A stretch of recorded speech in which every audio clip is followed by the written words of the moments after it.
పాలమూరు రంగారెడ్డి ఎత్తిపోతల పథకాన్ని పూర్తి చేసి రంగారెడ్డి జిల్లా వరకు నీళ్లు తరలిస్తామంటే ఆ ప్రాజెక్టు కూడా తట్ట మట్టి తీయడానికి వీల్లేదంటారు. మహారాష్ట్రతో మాట్లాడి తుమ్మిడియేటి దగ్గర గోదావరి జలాలను శ్రీపాద ఎల్లంపల్లికి తీసుకొస్తామంటే అది కూడా నిర్మించడానికి వీల్లేదంటారు. ఇవాళ నేను అడుగుతున్న మిత్రులారా, ఆ 10 ఏళ్లు మనం కొట్లాను ఫ్రూట్ మార్కెట్ కట్టమని, పరిశ్రమలో కాలుష్యాన్ని వెదజల్లే వాటిని తరలించమని, రీజనల్ రింగ్ రోడ్ కావాలని, వరంగల్ ఎయిర్పోర్ట్ కావాలని, ఆదిలాబాద్ ఎయిర్పోర్ట్ కావాలని, అభివృద్ధి చేయమని ఆనాడు మనం రోడ్డెక్కితే ఈనాడు ఈ అష్ట దరిద్రులు మనం ఏ అభివృద్ధి చేస్తామన్నా అడ్డుకుంటామని రోడ్ల మీదకి వచ్చి ధర్నాలు రాస్తా రోకోలు చేస్తున్నారు. మీరు ఆలోచన చేయండి. ఇట్లనే అభివృద్ధి నిరోధకులుగా మారితే ఈనాడు ప్రతిపక్ష హోదా ఉన్నది. రేపు రాబోయే రోజుల్లో ప్రతిపక్ష హోదా కాదు కదా, కారు ఎక్కడానికి కాదు, కారును దొబ్బడానికి కూడా మనిషి దొరకడు. అనుంజడి మీరు అక్కడెక్కడనో కార్ఖానాలో పోయి కారును టైర్లు లేని కార్లు మనం చూస్తాం. మనం అఫ్జల్గంజ్ ఏరియాలో పోతే అంబాసిడర్ కార్లు ఉంటాయి, దాంట్లో టైర్లు ఉండవు, రాళ్లు పెట్టి కారు నిలబెట్టి ఉంటది. మీ అంబాసిడర్ కార్ కూడా ఫామ్ హౌస్ గా పరిస్థితి వస్తుంది. అందుకే మిత్రులారా, ఇవాళ మీ అందరి సహకారంతో మీరందరు కలిసి వచ్చినందుకు ధైర్యంగా ఈ రోజు ఈ ఫ్రూట్ మార్కెట్ ను ఈ రోజు ప్రారంభించుకుంటున్నాం. ఇంతకు ముందే తుమ్మల నాగేశ్వరరావు గారికి సూచన చేసిన, ఇవాళ అక్కడ నీడ లేకుండా వానొచ్చినా గాలి వచ్చినా ఎండకెండి వానకు దడిసి అక్కడ అమ్ముకుంటున్న కూరగాయలు గాని, రైతులు గాని, అక్కడ ఉండే మధ్యవర్తులు గాని ఈ రోజు ఎన్నో ఇబ్బందులు ఎదుర్కొంటున్నారు. 6 నెలలు ఇక్కడ రాత్రి పగళ్ళు పని చేపించి డిసెంబర్ నుంచే ఈ ప్రాంతంలో కూరగాయలు పండ్లు అమ్ముకునే విధంగా ఇక్కడ పనులను ప్రారంభించాలి. 100% అభివృద్ధి 2 ఏళ్లలో పూర్తి చేయాలని నేను తుమ్మల నాగేశ్వరరావు గారికి సూచన చేసిన. తుమ్మల గారికి వేదిక మీద నుంచి నేను మాట ఇస్తున్నా, మీకు నిధులకు ఒక్క రోజు కూడా ఆలస్యం చేయకుండా 2400 కోట్ల రూపాయలు మీకు గ్రీన్ ఛానల్లో మీకు విడుదల చేయించే పూచి నాది. మరి పనులు నిర్మాణం చేయించుకునే బాధ్యత మీది, మల్రెడ్డి రంగారెడ్డి గారిది, శ్రీధర్ బాబుది. కేసీఆర్ కుర్చేసుకొని కూర్చొని పాలమూరు రంగారెడ్డి ఎత్తిపోతల కడతా అన్నాడు. కానీ ఎన్నికైన తర్వాత మందేసుకొని ఫామ్ హౌస్ లో వండుకున్నాడు. ఆయన లాక కాకుండా తుమ్మల నాగేశ్వరరావు గారికి, శ్రీధర్ బాబు గారికి మీరిడ కుర్చేసుకొని కూర్చొని ఈ ఫ్రూట్ మార్కెట్ ను డిసెంబర్ లో పనులు ప్రారంభించే విధంగా మీరు అభివృద్ధి కోసం రోజుకి 24 గంటలు పనులు చేయించండి. మీకు అవసరమైన నిధులను ఏర్పాటు చేసే బాధ్యత నేను తీసుకుంటా. అదే విధంగా ఈనాడు రిజిస్ట్రేషన్ ఆఫీసులు కోట్ల రూపాయల భూముల లావాదేవీలు జరుగుతున్నాయి. ఒక్కొక్క డాక్యుమెంట్ కు 1 కోటి 2 కోట్లు ఈ రోజు రిజిస్ట్రేషన్ ఛార్జెస్ కడుతున్నారు.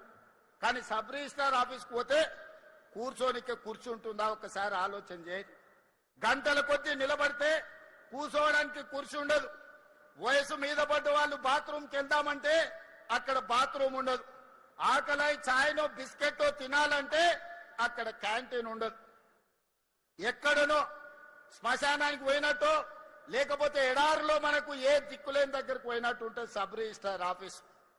నేను అడిగిన రెవెన్యూ మంత్రి శ్రీనివాస్ రెడ్డి గారిని, శ్రీనివాస్ గారు ప్రతి సంవత్సరం నీకు రిజిస్ట్రేషన్ నుంచి 15-16 వేల కోట్ల రూపాయల ఆదాయాన్ని ఇస్తున్నారు. మరి ఇన్ని వేల కోట్ల రూపాయల ఆదాయం ఇచ్చే వాళ్ళు వస్తే కూర్చోవడానికి కుర్చీ లేదు, తాగడానికి ఛాయ్ లేదు, ఎక్కడ చూసినా నిలబడడానికి కూడా స్థలం లేని పరిస్థితి ఉన్నది. ఇది మంచిదా? కస్టమర్ ఈజ్ అవర్ గాడ్ అన్నారు. మరి అట్లాంటి వాళ్లను మీరు ఇట్లా నిలబడితే మంచిదా అని అడిగిన. అందుకే ఆయన ఆలోచన చేసిండు.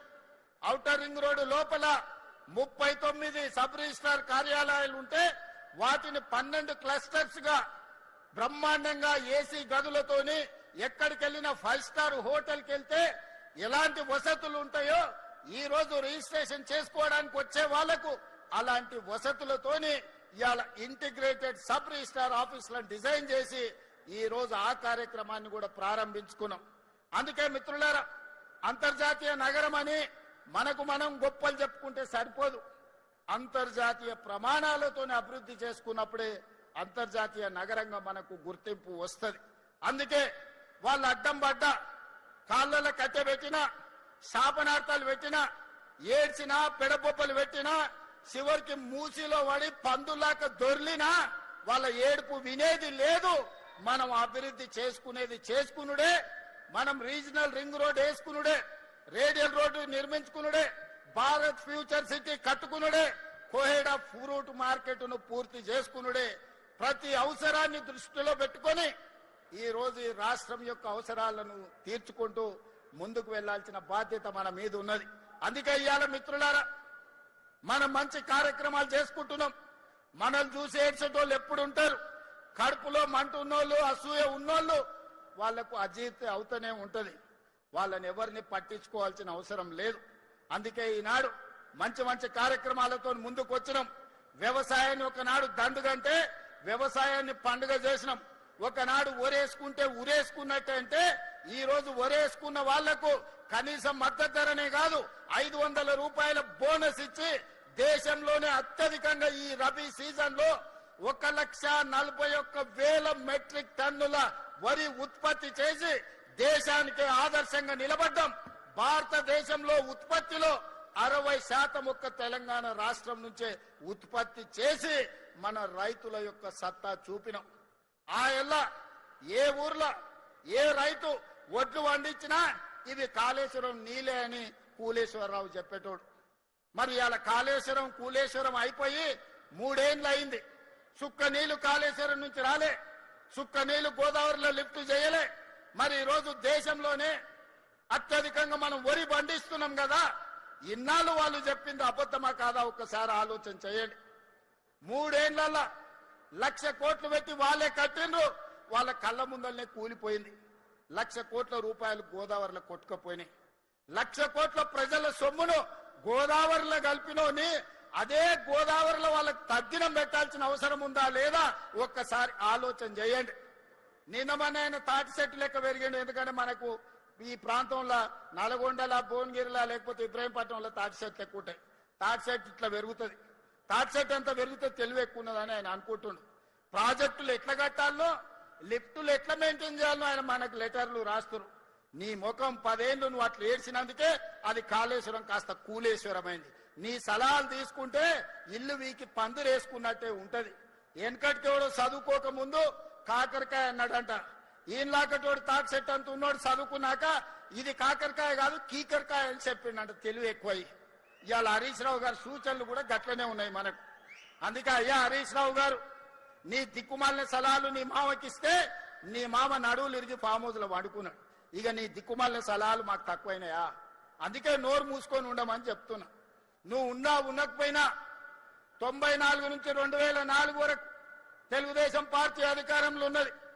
2004 నుంచి 2014 వరకు కాంగ్రెస్ పార్టీ వైఎస్ఆర్ 2 సార్లు ముఖ్యమంత్రి అయింది. 2014 నుంచి 2024 వరకు బీఆర్ఎస్ 2 సార్లు ప్రభుత్వం ఏర్పాటు చేసింది. నేను ఇవాళ మా రంగారెడ్డి జిల్లా సోదరుల సాక్షిగా నేను చెప్పదలుచుకున్నా, 2024 నుంచి 2034 వరకు ప్రజాపాలన ఉంటుంది. కాంగ్రెస్ పార్టీ అధికారంలో ఉంటుంది. అభివృద్ధి చేయడమే కాదు, సంక్షేమ పథకాలను అమలు చేసి ఆనాడు రేషన్ కార్డు ఇయ్యే ముఖం లేదు మీకు. ఇవాళ 15 లక్షల రేషన్ కార్డులు ఇచ్చినాం. రంగన్న ఇప్పుడే చెప్తుండు, ఓ ఊర్లో వెళ్ళి రేషన్ కార్డులు ఎవరికైనా లేవా